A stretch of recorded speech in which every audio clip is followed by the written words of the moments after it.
ఇవాళ మీ అందరి కోసం రెండవ భాగమైనటువంటి కర్ణపిశాచి సాధనా విధానాన్ని చెప్పదలిచాను. ఎవరైతే ఈ సాధన చేయాలనుకుంటారో ఇంతకుముందు దాంట్లో దీన్ని ఎక్కడి నుంచి వచ్చింది, ఈ సాధన ఎక్కడిది అనేది ఒక వివరణ ఇచ్చాను. ఇప్పుడు సాధన విధానాలు చెప్తాను, సావధాన చిత్తులై వినండి. ఈ కర్ణపిశాచిని సాధన చేయగోరు వారు ఎవరైనా సరే, ఇప్పుడు సాధించాలనుకునేవారు ఎవరైనా సరే, కృష్ణానది ఒడ్డున కానీ లేదా కావేరి నది ఒడ్డున కానీ ఒక పురాతన శివాలయానికి అతి సమీపంలో నివసిస్తూ ఈ సాధన చేయవలసి ఉంటుంది. ముందుగా సాధకుడు 5 లోహంతో నిర్మితమైనటువంటి త్రిశూలాన్ని తయారు చేయించుకొని ఆ తదుపరి దర్భాసనుడై దర్భ ఆసనం కింద నేను ఇక్కడ ఇవ్వబోవు ఒక చిన్న యంత్రాన్ని లిఖించుకొని రాగి ఆకు మీద, రాగి ఆకులు అనగా మర్రి చెట్టు, రాగి చెట్టు, తామ్రపత్రాలు మాత్రం కాదు, గమనించుకోవాలి. పగటి పూట విప్ప నూనెతో దీపం పెట్టుకుంటూ రాత్రి ఆవు నెయ్యితో దీపం పెట్టుకుని ఇక్కడ నేను చెప్పబో మంత్రాన్ని, అంటే మంత్రం లాస్ట్లో చెప్తాను, శ్రద్ధగా విని 1కి 10 సార్లు విని చేసుకోవలసిందిగా మనవి. ఈ సాధన ఎవరైతే చేయాలనుకుంటారో వాళ్ళకి మాత్రమే సుమా. ముందుగా ఈ సాధన ఉపదేశం లేదనుకోవద్దు, ఉపదేశానికి బదులు, ఎందుకంటే ఈ సాధన ఉపదేశం లేకుండా చేయకూడదు. ఒకవేళ అట్లా చెయ్యాలి అనుకున్న వాళ్ళు ఎవరైనా సరే ఒటుక భైరవన మొదటగా పూజించి ఒటుక భైరవ సహస్రనామాలు కావచ్చు, కవచం కావచ్చు, ప్రతిరోజు జపించుకుంటూ ఉండవలసిందిగా. ఈ సాధనని యాదృచ్ఛికంగా ఎవరికైనా దొరికింది, ఇప్పుడు నేను చెప్పాను కదా, ఈ యూట్యూబ్ మాధ్యమం రూపంలో నేను చెప్తున్నాను కనుక ఇలా కూడా మీరు చేసుకోవచ్చు, భయపడాల్సిన పని లేదు, అదేం చంపేదు. కాకపోతే ఒటుక భైరవుని 41 రోజు పూజ చేసి మాత్రమే చెయ్యండి. లేదు ఒటుక భైరవు కూడా దొరకలేదు మాకంటే హనుమాన్ చాలీసా లేదా హనుమాన్ దండకం 41 రోజు నిష్టగా ముప్పూట్లా జపించి ముందు దాని దగ్గర పెట్టుకోండి. ఆ తదుపరి ఇక్కడ నేను చెప్పబోవు విధానంతో ఈ సాధన చేయవలసి ఉంటుంది. ముందుగా పంచలోహ నిర్మితమైనటువంటి త్రిశూలాన్ని తయారు చేయించుకొని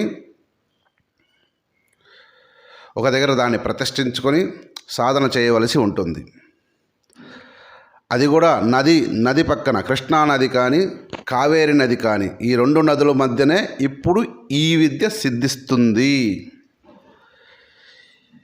కృష్ణా నది పరివాహ ప్రాంతం కావచ్చు, కావేరి నది పరివాహ ప్రాంతం కావచ్చు, నిర్జన శివాలయం గర్భగృహం కాకుండా శివాలయం బయట పక్క ఆవాసం ఏర్పరచుకుని సురక్షిత ఆవాసం సుమా. మంత్రం చెప్తున్నాను.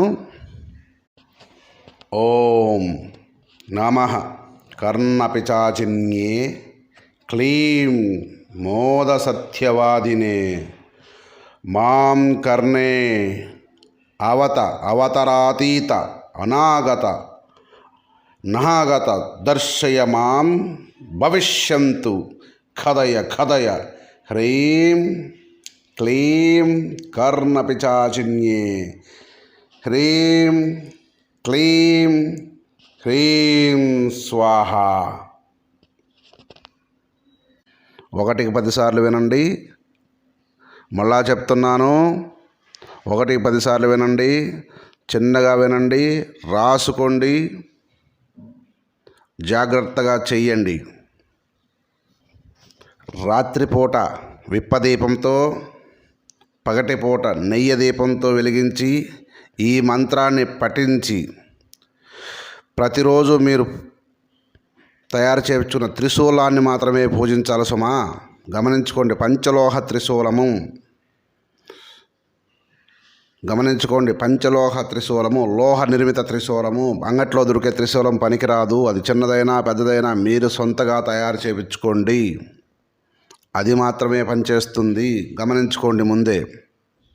ఇక్కడ నేను చెప్పిన మంత్రాన్ని ప్రతిరోజు ఒక జాము అనగా 2:30 గంట కావచ్చు, 3 గంటలు కావచ్చు, ఖచ్చితంగా పఠించి త్రిశూలాన్ని పూజించవలని. ఇలా పూజించుతుండగా ఒక మండలం అయిన తదుపరి సాధకుడికి చెవులో శబ్దములు వచ్చును. మొట్టమొదటిగా సిద్ధికి కారణమైన శబ్దము సముద్ర ఘోష ఏర్పడిన చెవులో. గుర్తుపెట్టుకోండి, కర్ణపిశాచిని మొట్టమొదటిగా సిద్ధికి కారణమవుతుందనగా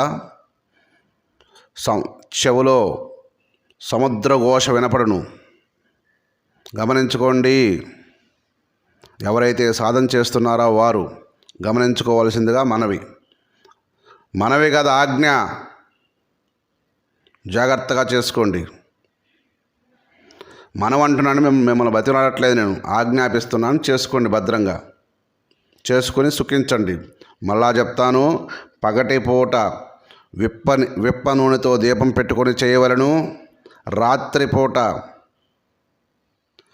ఆవు నెయ్యి దీపం పెట్టుకొని చేయవలను. గమనించుకోండి, త్రిశూలానికే పూజించవలను. మీరు సొంతగా తయారు చేయించుకున్న త్రిశూలాన్నే పూజించవలను. ఈ రోజుల్లో ఈ మంత్రం సిద్ధించాలంటే కృష్ణానది పరివాహ ప్రాంతంలో నిర్జన శివాలయం కావచ్చు, కావేరి నది పరివాహ ప్రాంతంలో నిర్జన శివాలయం కావచ్చు, శివాలయ ప్రాంగణంలోనే సిద్ధిస్తుంది సుమా. గుర్తుపెట్టుకొని, నిర్జన శివాలయ ప్రాంగణం లేదా శివలింగ రహిత శివాలయం దొరికినా సూపర్. మీకు ఇంకా శివలింగం లేకుండా ఉన్న శివాలయాలు కొన్ని ఉంటాయి. ఈ గుప్త నిధి పిచ్చోళ్ళు వాటిని తవ్వేసుంటారు.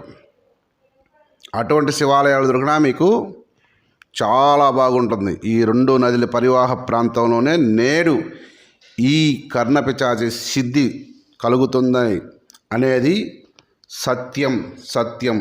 కర్ణపిశాచి మంత్రం ఎంత సత్యమో నేను చెప్పేది అంతే సత్యం. ఇకపోతే ఈ సిద్ధికి దగ్గర పడ్డ సమయంలో సముద్ర ఘోష చెవిలో వినిపిస్తుంది. ఆ తదుపరి ఘంటానాదం వినిపిస్తుంది. ఆ తదుపరి శంఖానాదం వినిపిస్తుంది. ఆ తదుపరి వికిలి చేష్టలతో నవ్వు వినిపిస్తుంది. భయపడకు. ఆ తదుపరి ఇక మీరు కర్ణపిశాచి అనుకోవచ్చు, కర్ణ యక్షిణి అనుకోవచ్చు, వాట్ ఎవర్ మేబీ కర్ణ విద్య మీకు పట్టుబడినట్టే. ఆ రోజు నుంచి నిరంతరము మానసికంగా పరమేశ్వర ధ్యానం తప్పక చేసుకుంటూ ఉండవలెను. ఇంకొక విషయం, దీనికి ఉపదేశం లేదని భయపడద్దు, చేయండి, చేసి చూసుకోండి. చాలామంది చెప్తారు మంత్రోపదేశం కావాలా, సిద్ధి పొందిన గురువు నోటితో చెప్పాలా. నేను చెప్తున్నాగా, చేసుకో.